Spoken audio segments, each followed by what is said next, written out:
Hello everyone, welcome back to my channel. কেমন আছো তোমরা সবাই? আশা করছি সবাই ভালো আছো আর আমিও ভালো আছি। আজকে হচ্ছে 31 মার্চ, ইস্টার সানডে। তো সকালবেলা ঘুম থেকে উঠে একদম রেডি হয়ে গেছি। বাজে এখন 6:45, 6:30 নাগাদ ঘুম থেকে উঠেছি। উঠে তাড়াতাড়ি করে ফ্রেশ হয়ে রেডি হয়ে চার্চে চলে এসেছি।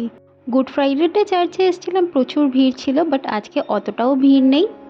চার্চ করা আমাদের হয়ে গেছে, 9:45 বেজেও গেছে। একটুখানি বাইরে এসেছি, এখান থেকে দুটো মালা নিয়ে নিয়েছি। যাব কবরস্থানে, আমার শ্বশুর মশাইয়ের কবরে মালা দেব মোমবাতি দিয়ে প্রণাম করে, তারপর বাড়ি যাব। এই কবরস্থানটা আমাদের চার্চের পিছন দিকটায়।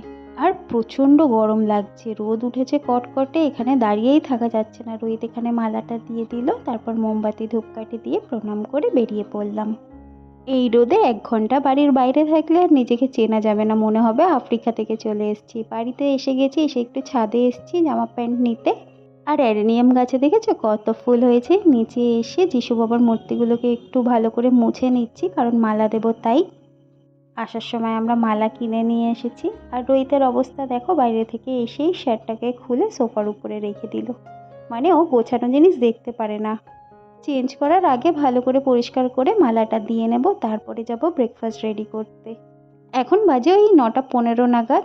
আর রোহিতের কী বলো তো, ও যখনই ব্রাশ করে তারপরেই ওর খিদে পেয়ে যায়, স্নান করলেও ওর খিদে পেয়ে যায়। তো সকালে ব্রাশ করে যেহেতু চার্চে গেছিলাম না খেয়ে, তো ওর খিদে খুব জোরে পেয়ে গেছে। এসে তাড়াতাড়ি ব্রেকফাস্ট রেডি করে ব্রেকফাস্ট করে নিলাম, ব্রেড বাটার, ডিম সিদ্ধ আর চা খেয়ে আমি চলে এসেছি বেডরুমে। চাদরটাকে চেঞ্জ করে দিচ্ছি, অনেকদিন চেঞ্জ করা হয়নি। আর সাদা চাদর না আমার ভীষণ ভালো লাগে। আর সাদা চাদর ঘরে পাতলে দেখবে কতটা ব্রাইট মনে হয়, আর ঘরটা বড় বড় মনে হয়।